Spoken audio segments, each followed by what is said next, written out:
Women make up 70% of the healthcare workforce, but only 20% of its leadership.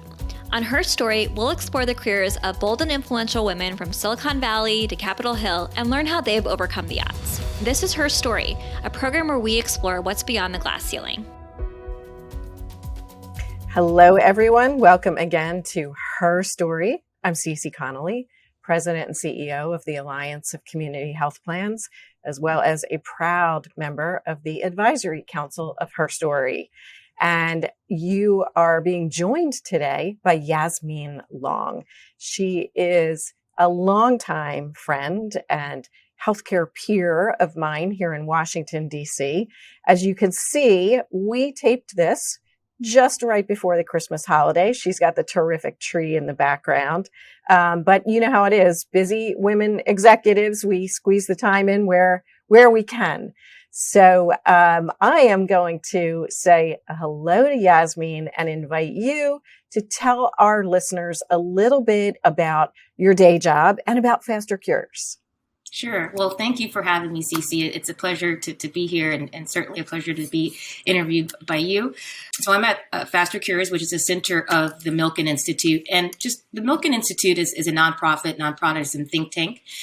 We focus on practical and scalable solutions to global challenges by connecting them to human, financial, and educational resources.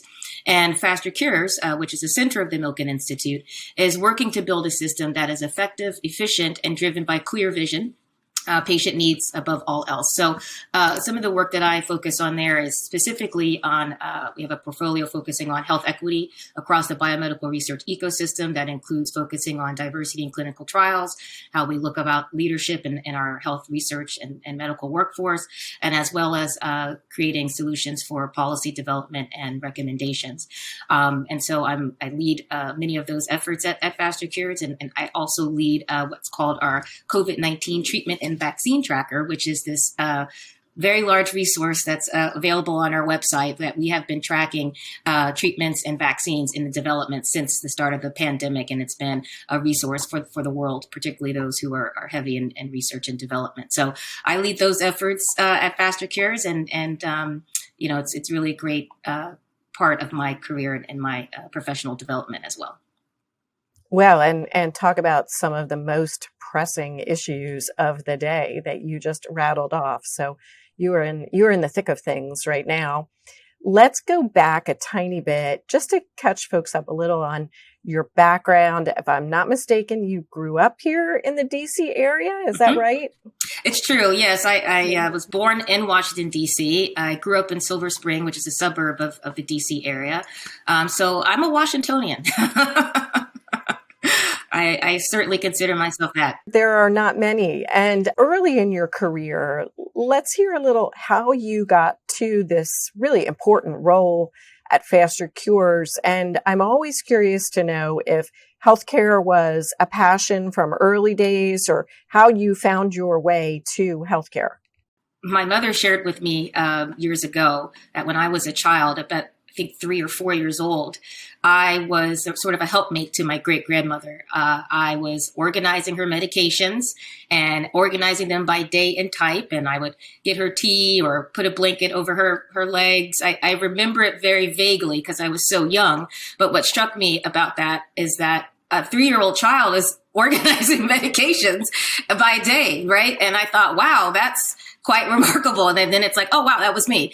And so when I say that, that was really the start of my healthcare career. I have always wanted to be a part of the healthcare, part of healthcare. There have been many thoughts, medical school. I entered into undergrad as a physical therapy major, actually.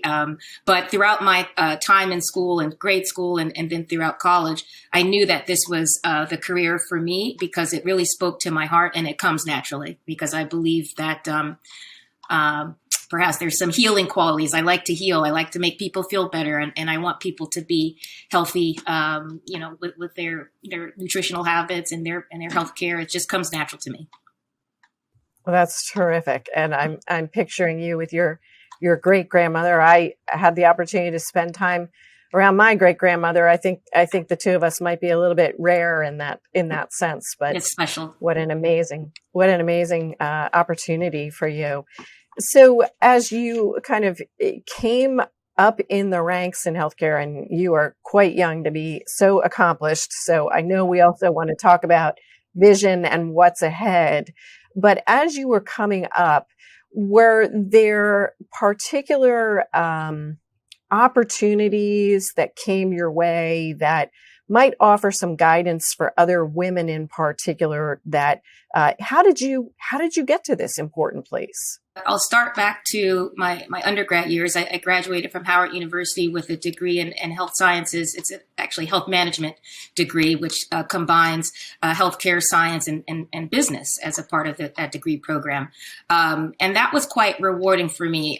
When and this I must say, I'm also Howard legacy. I'm a third generation Howard University graduate. My mother graduated from Howard, as well as my grandfather. Her father graduated from Howard with his master's that he used to get with the GI Bill funds. And then my grandmother, my mother's mother, worked at Howard's School of Fine Arts for 20 years in the administration department. And then I was also a preschool kid at Howard. So so there's a lot of legacy there. But that was the beginning of my sort of leadership journey, because my education there, they really do instill in you leadership qualities, what it means to be a leader. And sometimes you have to be a leader in things that people don't teach you. You have to figure it out. I spent a lot of time throughout my career having to figure things out, and I can explain that a little bit later. But when I was graduating Howard, there was a thought that literally came into my head, and that thought was, you should work at Johns Hopkins.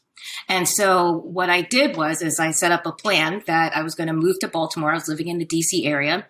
And living in Baltimore at the time, the rents were cheaper than they were in DC. And I was just thrilled to have my own apartment with no roommates. It's like about 22 years old here.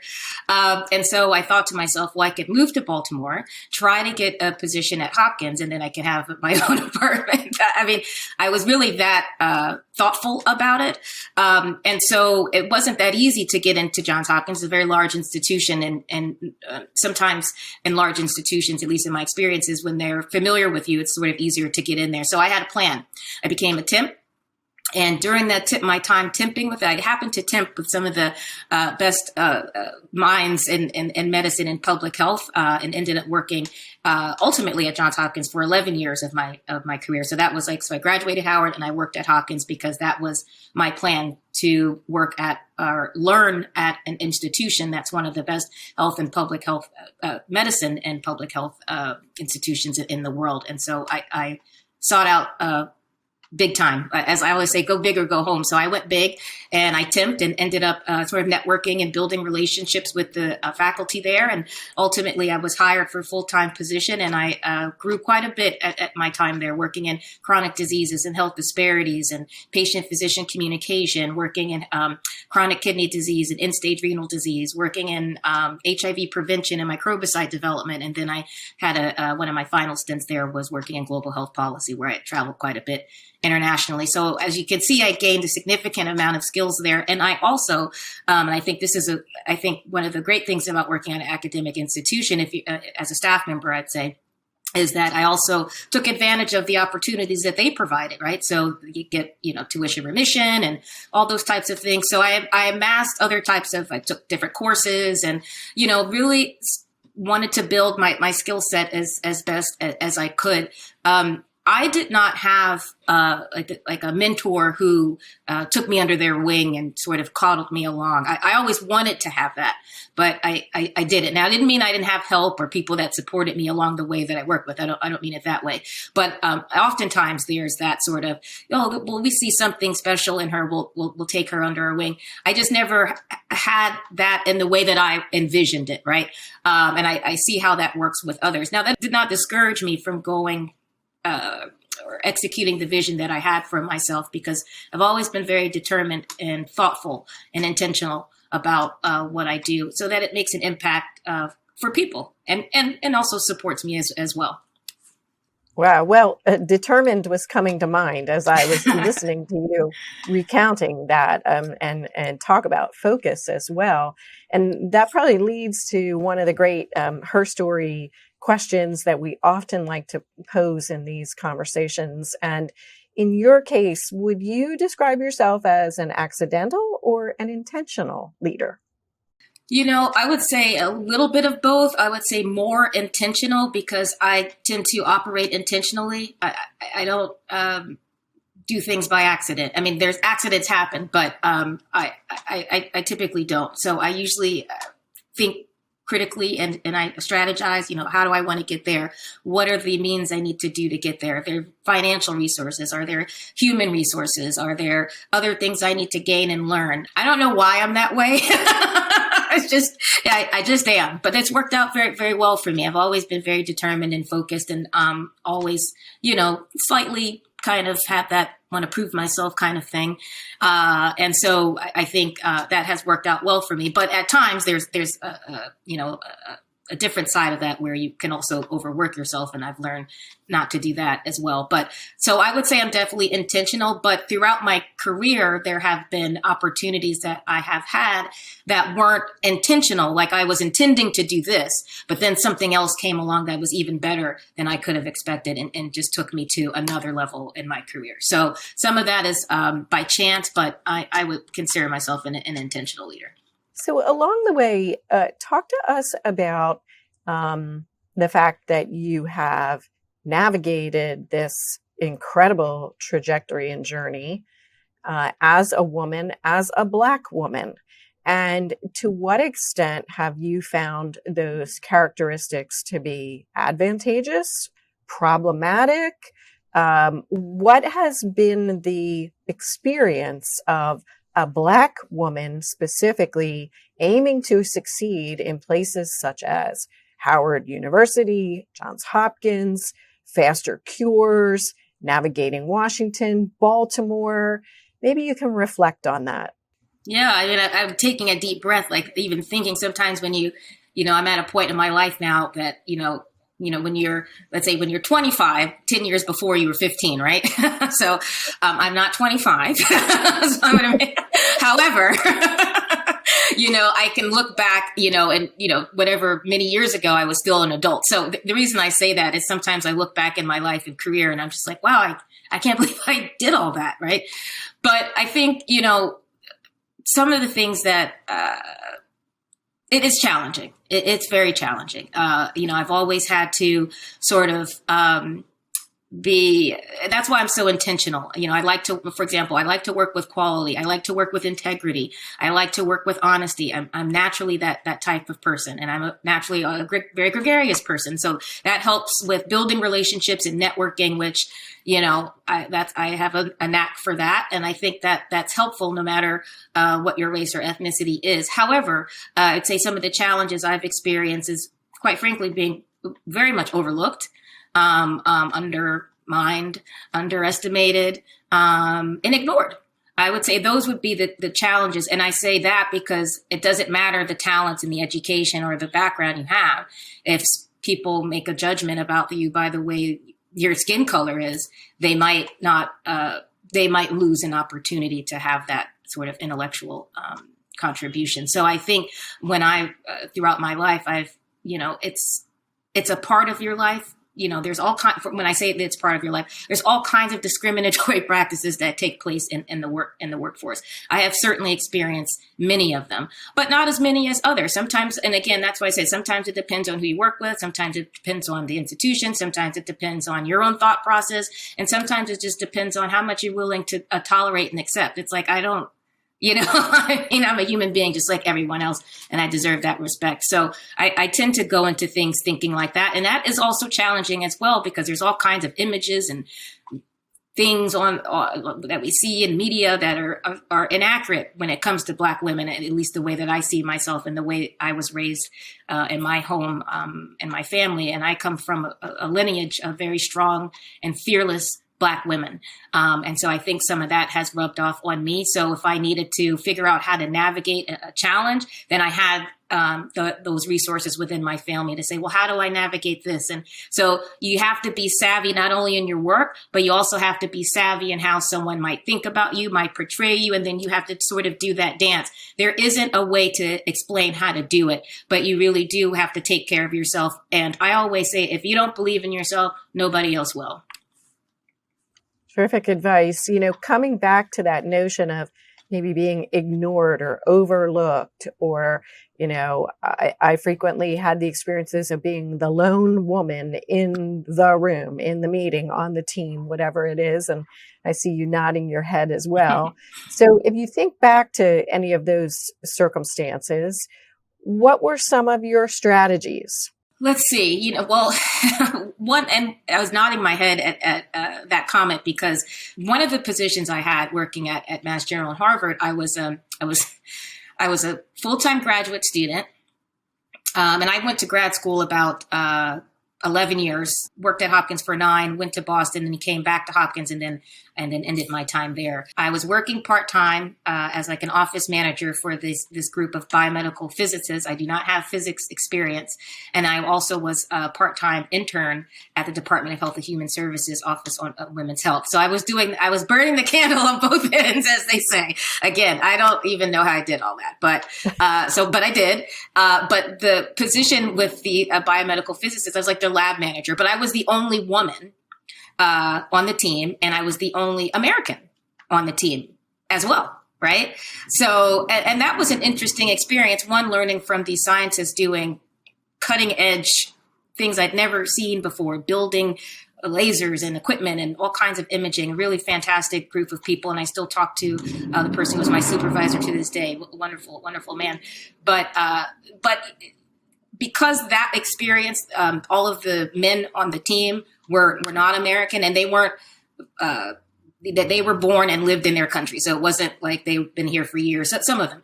But that was a different type of experience than being in the room. I find that in the U.S., our healthcare and medicine, it is heavily, it's a lot of women in this field, right? So I haven't experienced too much in the U.S. in terms of being like the only woman. I've certainly experienced being the only Black woman in rooms.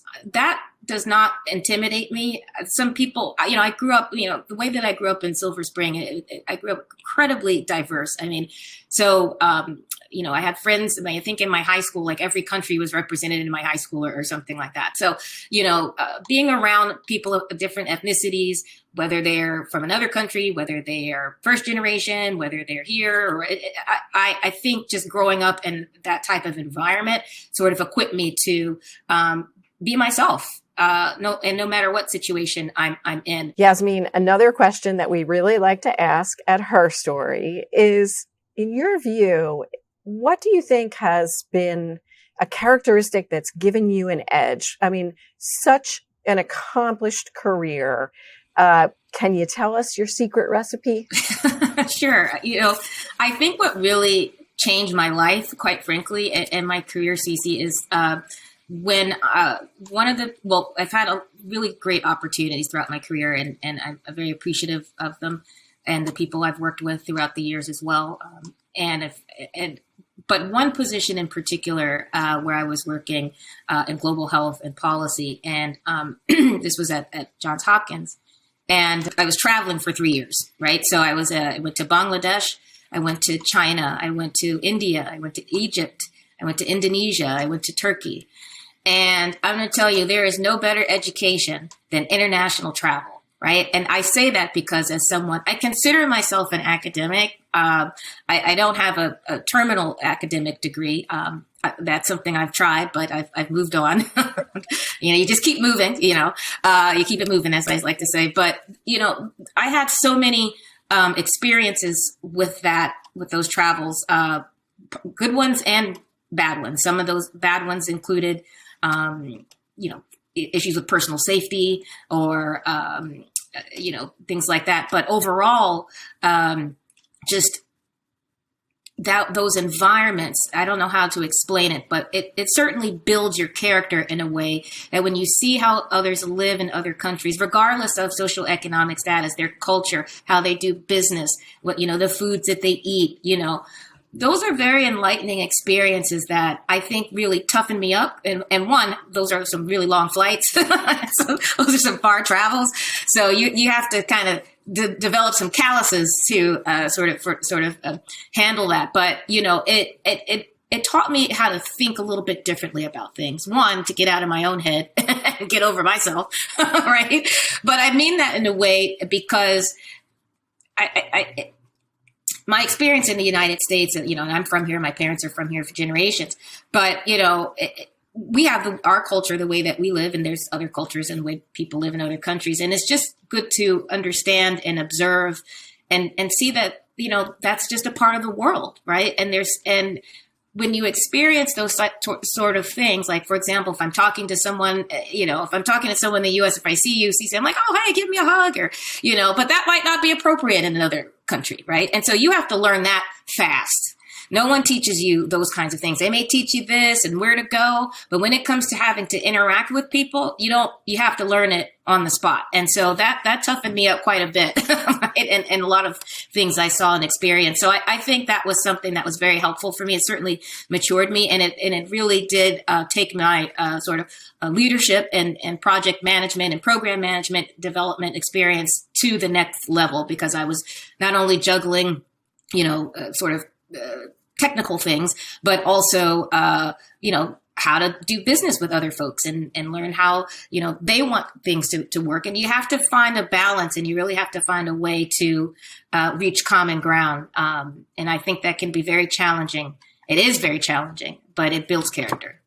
It's so interesting listening to you recounting those stories. And even though we've known each other a while, I did not realize how much international travel you'd done. And it's bringing me back to my years in Latin America and the same feeling. I mean, I thought as a Washington Post reporter, I was pretty tough and had a bunch of challenging situations and that sort of thing. And certainly Hurricane Katrina was up there on the list. But getting to Latin America, and I remember when I was first sent to language school in Guatemala, and I arrived on a Sunday, nothing was open on a Sunday. I mean, nothing.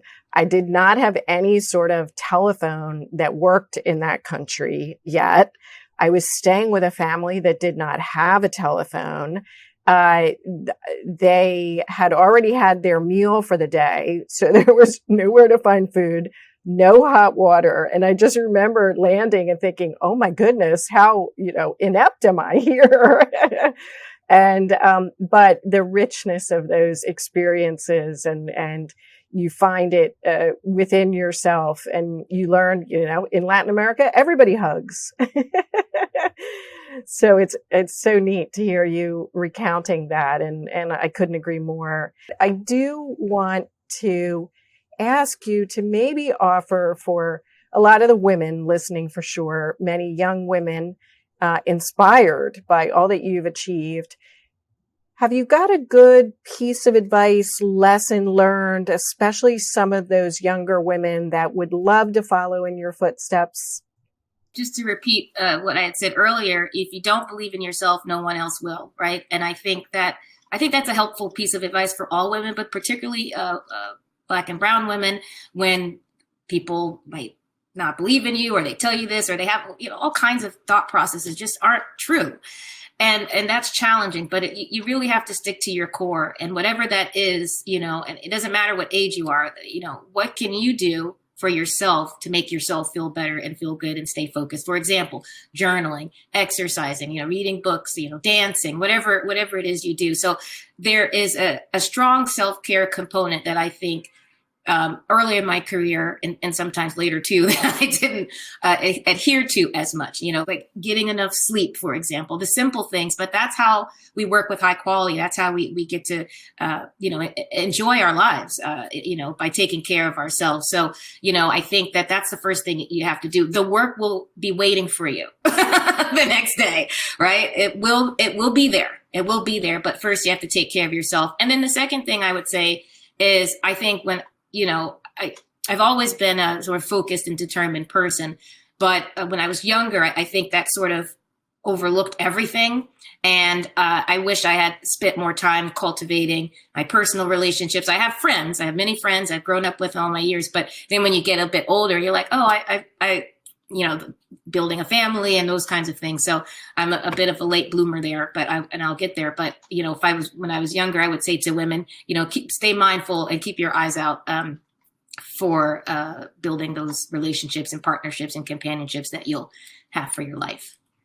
Oh, such excellent advice for all of us on every step of the journey. I can't tell you what a delight this conversation has been for me, Yasmeen. And just I want to share with our audience, check out her great work at FasterCures. And I can attest she comes from a family of amazing women. I'm just going to leave it at that. And thank Yasmeen. Thank you, Ceci.